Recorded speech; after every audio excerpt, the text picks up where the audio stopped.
back claims that Cojuangco was a Marcos crony, but the PCGG says it has new evidence to back its case against Cojuangco, proving he was a Marcos crony. Here's an exclusive report. These angry coconut farmers marched more than 100 kilometers all the way to the Supreme Court. They, together with the Presidential Commission on Good Government, filed a new motion against the decision released by the High Court last April, saying businessman Danding is the lawful owner of the controversial 20% stake in San Miguel. Gusto po namin sa araw na ito magsumiti ng mga ebidensya at petisyon mula sa mga saka na kami mismo ang tunay na may-ari ng corporation ni Danding. The Supreme Court voted 4-4, saying the PCGG failed to prove that Cojuangco is a Marcos crony and that he used money from the controversial cocoa levy to buy the San Miguel shares. Cocoa levy was collected from coconut farmers during the Marcos era, supposedly to help improve the coconut industry. In an interview on ANC's Headstart, the PCGG said they have new evidence sourced directly from Marcos's diaries that will prove Cojuangco is indeed one of the late strongman's cronies. There are more than 20 pages written in Marcos's own hand, mentioning Cojuangco as a close friend. In one entry, Marcos called Cojuangco the congressman close to me. In another entry, Marcos wrote about how Cojuangco aided him in his campaign in Tarlac. Isusulat ba natin ang isang tao kung wala siyang halaga sa inyo? Halimbawa, babanggitin niyo ba siya sa inyong talaan gabi-gabi? In the dissenting opinion of former Associate Justice Cojuangco Morales, she called the argument that Cojuangco is not a Marcos crony as the biggest joke of the century. She also said it was clear that Cojuangco used cocoa levy funds for his personal interests. The coconut farmers fear Cojuangco has already sold part of his San Miguel stake in the months since the April decision. Intact, they would be worth around 35 billion pesos. They are hopeful that the Supreme Court hears the new evidence they presented. And joining us on Hot Copy, the son of business tycoon Danding Cojuangco, former Pangasinan Representative Mar Cojuangco. Hello to you, sir. Good morning to you. Okay, let's start. I feel on my personal capacity as a son, yes, and reacting to the implications of the Cruzada video and yesterday's interview. Yes. And I'm sorry, yesterday I could hardly hear you on the phone. There was feedback from TV, there was an echo. Okay. And so I knew that there was only just a few minutes left to talk. So if I was a bit loud or rash, I'm sorry for that. No problem. I don't take it personally. Thank you. But I want to ask you, Congressman, first of all, do you consider your father a Marcos crony? This has been talked about over and If over again. you use the definition of crony in the Webster's dictionary, which means old friend, Yeah. then yes, he's a friend of Marcos. He has never denied that. Okay. He respects Marcos as his leader, and he has never reversed that position. But if you use the word crony to mean that it's conniving to steal or to do something wrong, Okay. then he denies that because he didn't do any such thing during that time. What is your definition of a crony, Mark? Because this actually, and everybody was surprised. This is a major contention in the Crony Supreme was Court a word decision. invented during the anti-Marcos years to disparage people like my father. Maybe there are some correct applications of the word crony to those who really stole money. But my father's not one of those. So there's a distinction there.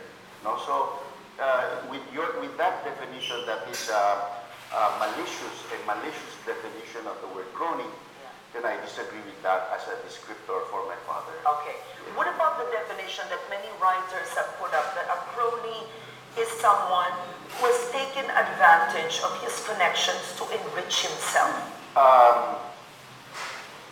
Taken advantage how? How did my father take advantage? Was he doing it for national development? And did he make his own personal risks his own personal investments Okay. to make himself rich. But those are completely different things. When you steal something, then there's nothing left behind. But in our case, everything is there. The companies are there, the shares of the farmers are there, the bank was there, the oil mills were there, Unichem was there, and they were all left here behind. They were productive when we left. As a matter of fact, UCTB was number 1 or number 2 bank when we left, when he was removed. What is it today? The oil mills were profitable. What is it today? Unichem was at the entry of the coconut industry into downstream processing for value added to get more for our coconut, our local Philippine coconut oil. What happened to that? The replanting program, which could have upgraded the yield per hectare of coconut.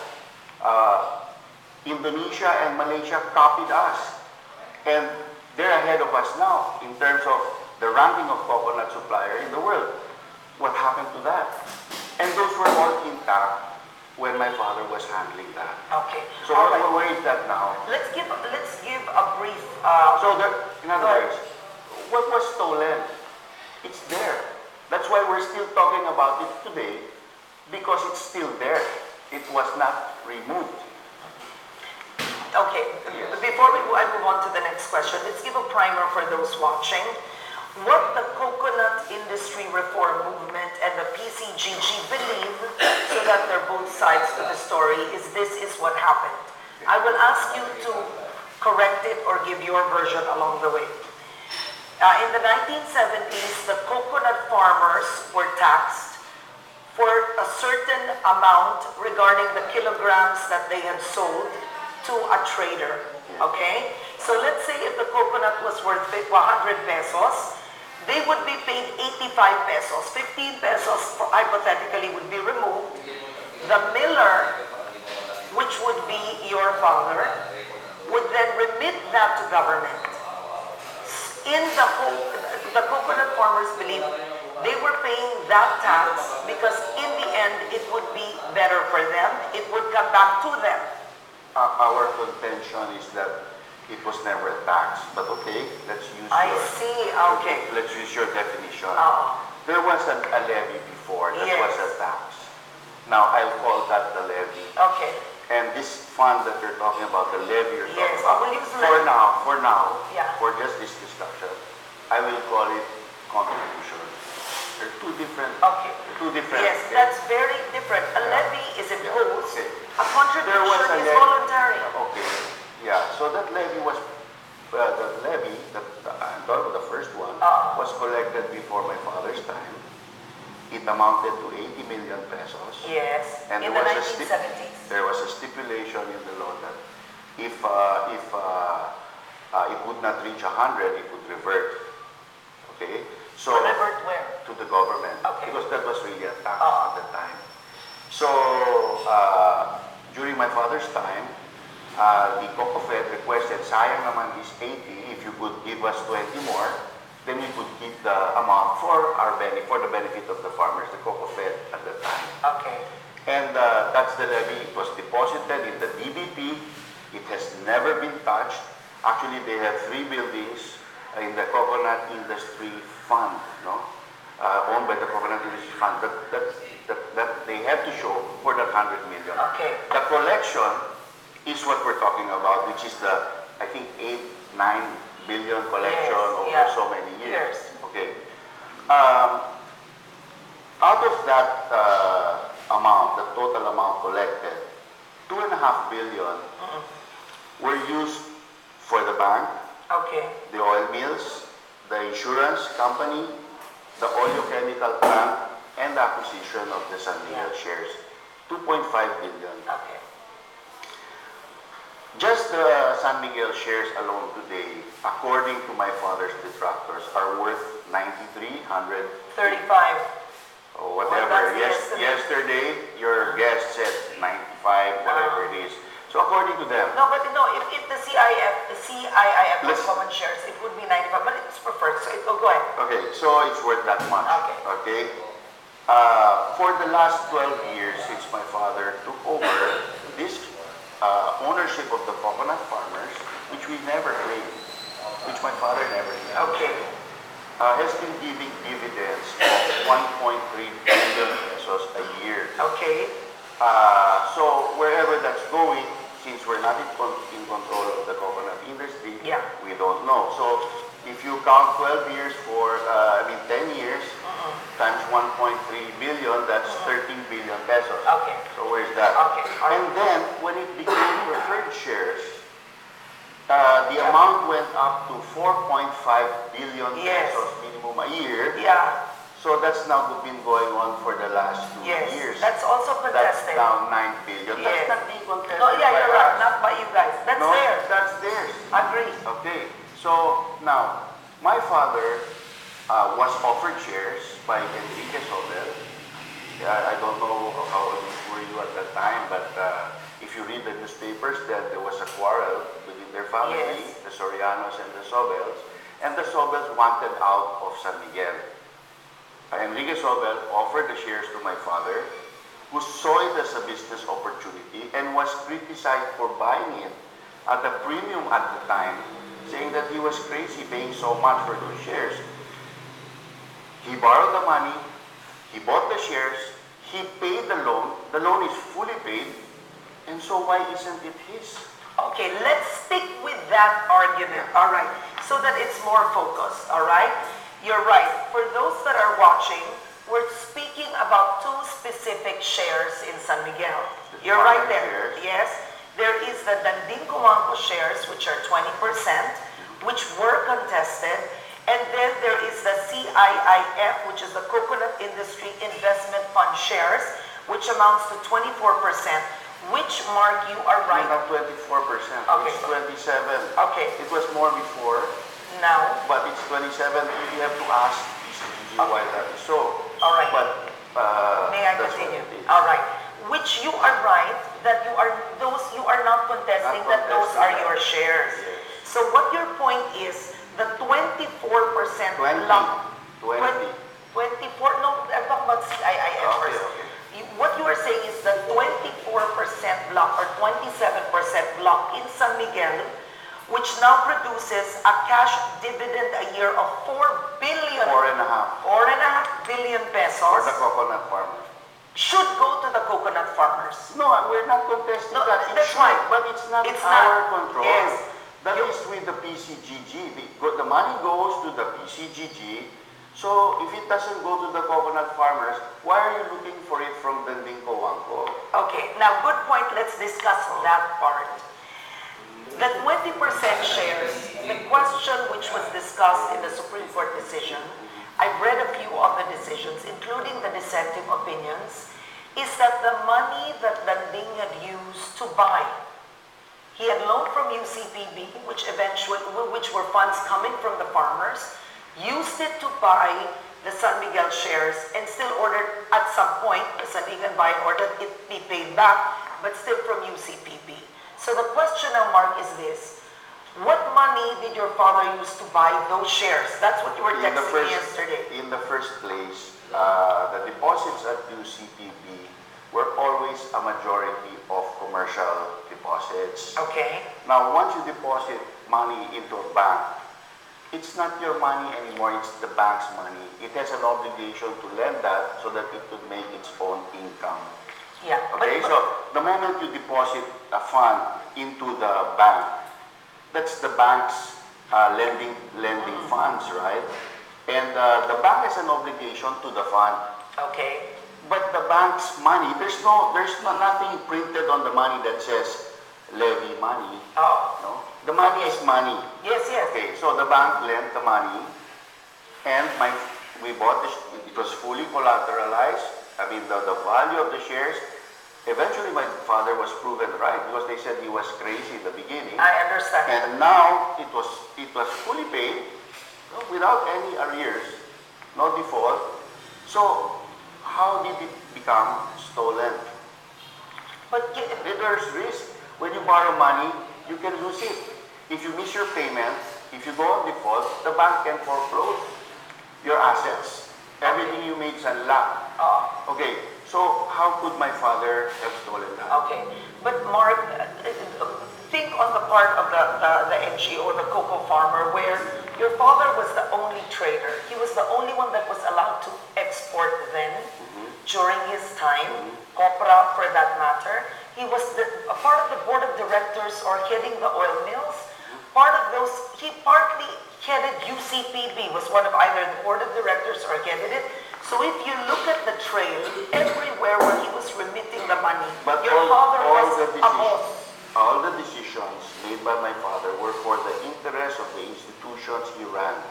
That's why UCPB became number one, number two, or depending how you looked at it, asset value or profit. Okay. It was number one, number two at the time. Meaning Okay. the business decisions made were correct. Okay. No. But what about remitting the money to the PCA, which he was a member of the board or he headed? Being the head of a large segment of the coconut industry, you know, these authorities, after being a congressman, I know, National Dairy Authority. Okay. And I'm not a member of that, but I'm a beneficiary. My district was a beneficiary while I was congressman. Big players in the industry had to be part of the board because they represent the industry. Okay. So if you're big in milling or you're big... But that would be a conflict of It's interest. not a conflict of interest because the industry has to be represented. That segment of the industry, he was not the chairman. A board makes decisions on votation. So it's just one member of that board. Okay. All right. Now, Go ahead. Yeah. But I'm not here to really, define all these questions. We might run out of time. No, go ahead. You have the time. Okay. I'm here because the gist of your presentation was to say that the farmers are poor because of my father. Now, your guest here yesterday said to you that there is an excess of milling capacity as opposed to the supply of copra. That is a seller's market.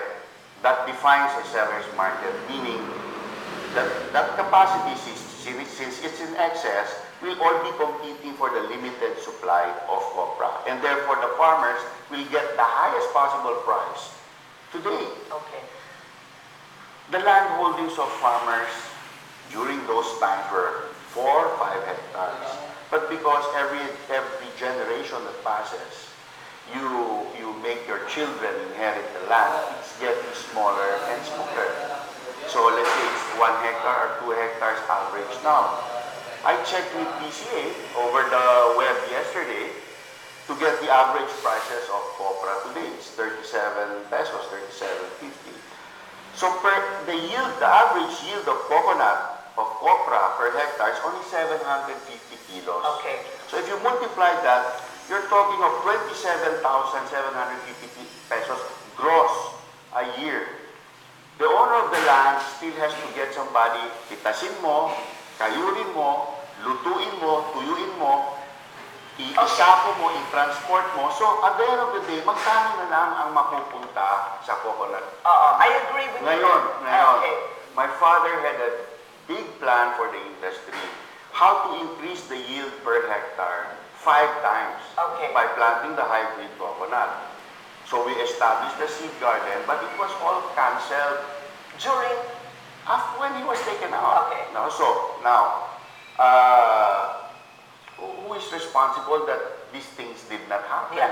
I don't think... It's not my father. Do you believe, I'm asking you right now, do you have a feeling? I mean, wait, can I ask a question first? You seem to have a sense that your father is being blamed for the state of the coconut industry today. Is that your sense? That's the portrayal of your Fusada. That's what you believe. That's what everybody I talk to thinks. Why did your dad steal from the coconut farmers?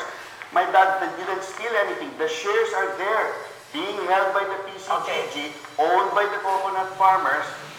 It's not under his control since he was taken out. But the funds and the productivity of everything he put up is there to benefit them. So if it doesn't get to them, why should you blame him? He hasn't been running it for over 25, 30 years. Yeah, don't address me personally on that, please. You're doing it again. No, I'm sorry. Okay, I'm go sorry. ahead. But you made the program. You made the Okay. show. Okay? So that was your perception. Okay. And you portrayed it in your show. And so, Now, can I ask now? how can he be an evil person for leaving behind this much funds for the foreign farmers from 2.5 billion investment? It's now what, 100 plus? They're getting 4.5 billion a year from it. How could he be a bad person for doing this? He should be a hero. But you have to remember the coconut farmers believe that your Because- father took advantage of Because his of position. all the projection of media sensationalizing the Marcos friendship, that my father took advantage of his position to get rich at their expense, Okay. which is not true, Okay. Karen. All right. Okay. He is actually making them richer by what he did, and it's still in effect today. Now let me ask you, it's been 25, almost 30 years since my father was removed. What has been done since he left till today to benefit the coconut farmer? Your guest yesterday even said that part of what PCGG got and confiscated was used for the agrarian reform program. Why did they complain that the money didn't go to the coconut farmers? And who are coconut farmers? The group you had as guests yesterday, are they coconut farmers? Our definition of coconut farmers is those that own the land because they planted the trees, they made the investment to plant the trees, and they pay the real estate taxes. Not the driver, the tricycle driver who delivered the copra, or the contractor who harvested it. Because you only harvest coconut once, Okay. twice a year. All right. Okay. You know, so, I mean, the perception is far from the reality. Okay. You And, made. and a lot of it has to do with media's projection, negative projection of what my father is. My father is incapable of doing anything like this because of the way he was brought up by his parents. His mother was a moralist, a heavy Catholic moralist. His father was the governor of Tarlac during the Japanese War. He had to hide in the hills because the Japanese were hunting him All right. because he refused to collaborate with them. Okay. And that's what my father absorbed from his parents. Okay. He's incapable of doing anything. My father is a nationalist and a patriot. Okay. You've expressed yourself well. Now, let's stick. I want you to react. I want you to react. Please don't feel you're being attacked. I want you to react to former Associate Justice Carpio Morales' dissenting opinion on the San Miguel shares. Okay. This is her. This is her. This is not the media. Clearly, Cojuangco's specific denial concerns only the matter of the acquisition of his assets. The argument that Cojuangco was not a subordinate or close associate of the Marcoses is the biggest joke of the century. Aside from the cited offices or positions of power over the coconut levy funds, Cojuangco admitted in a certain paragraph that he left the Philippines with former President Ferdinand Marcos. Clearly, the intimate relationship between Cojuangco and Marcos equates or exceeds that of a family member or a cabinet member, since not all of Marcos's relatives or high government ministers went with him in exile. If this will not prove the more than close association between Cojuangco and Marcos, I do not know what will. Your reaction? We did not live with the Marcoses from Malacanang. We came from the north. We didn't even know he would be there. We were with an American friend. Okay. You mean your father did not fly with Marcos? No, just a moment, let me finish my story. The U.S. general in charge of Clark at the time called my father from outside through his friend. Yeah. I'm sure the Americans, they talked. Okay. That we were there. And he was requesting my father to try to convince the president to leave the country. And so my father entered Clark. So to say that is not completely accurate. That's a dissenting There's opinion. a lot of Okay. now. Then Justice Morales, I think, is a relative of Tony Carpio, Justice Tony Carpio, who even before he became a Justice of the Supreme Court, in several publications. She's now the ombudsman. Yeah, I know, but let me give you the background. No, Tony Carpio already stated that one of his goals in life is to take down Danding Cojuangco. Now, how can he be impartial towards our cases? This is Tony Now, Carpio. exactly, but This is not the same but judge. she's a relative. I didn't know they were relatives, but go ahead. I think they're relatives. Okay, I'm not sure, but go And ahead. they were, and I think, and I'm not sure now, Yeah. that if she was appointed by then President Gloria because of the recommendations of maybe Tony Justice Carpio. Okay. I'm not sure of that. I'm speculating now. Okay? All right.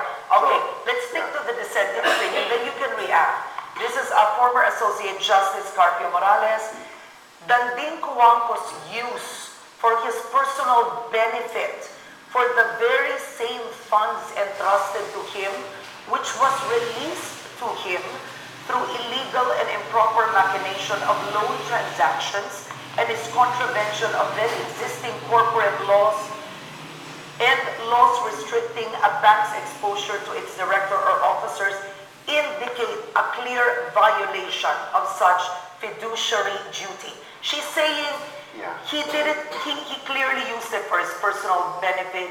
There was a clear violation of the duty entrusted to him then. Your reaction? That is her perception, just like what it was yours before I talk to you, and hopefully that would change after this interview.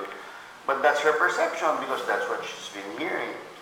Now, has she taken the time to hear the other side of the story? Okay, Has she really looked at what was left behind? okay. That every single centavo of the levy is intact. I mean, if it were to be stolen, it would be in a foreign bank Yeah. account. You It mean would- intact CIIF, not your father's shares. You have to make it a Intact, yes, You mean everything. CIIF? No, all the levy collection expenditures are intact. Yeah, but They've grown. they're not your father's shares. That's They're what not I'm my saying. father's Yes, you have to shares. clarify. That's what- Exactly. That's CIIF. There's nothing missing from this levy. Okay, the question is, you don't believe that Coco levy funds through your father's, the position he had, were used to buy those shares. Oh, that's the point. Because, for example, Karen, Yeah. if I may, if Yeah. I'm in the GSIS, Yeah. okay, and contributor, for Yeah, example, yeah. di may funds yung GSIS, umutang ako, bumili ako ng bahay, binayaran ko yung utang, iyakin na yung bahay. Yeah. Yan bang bahay na yan, pag-aari pa rin ng contributors ng GSIS fund? Ganun din yan. Okay. All right. We'll take a quick break because we have 5 minutes left. When we return, our guest, former Congressman Mark Cojuangco, will answer your questions. For more viewers, Hot Coffee will be right back. Hopefully, we still have enough time.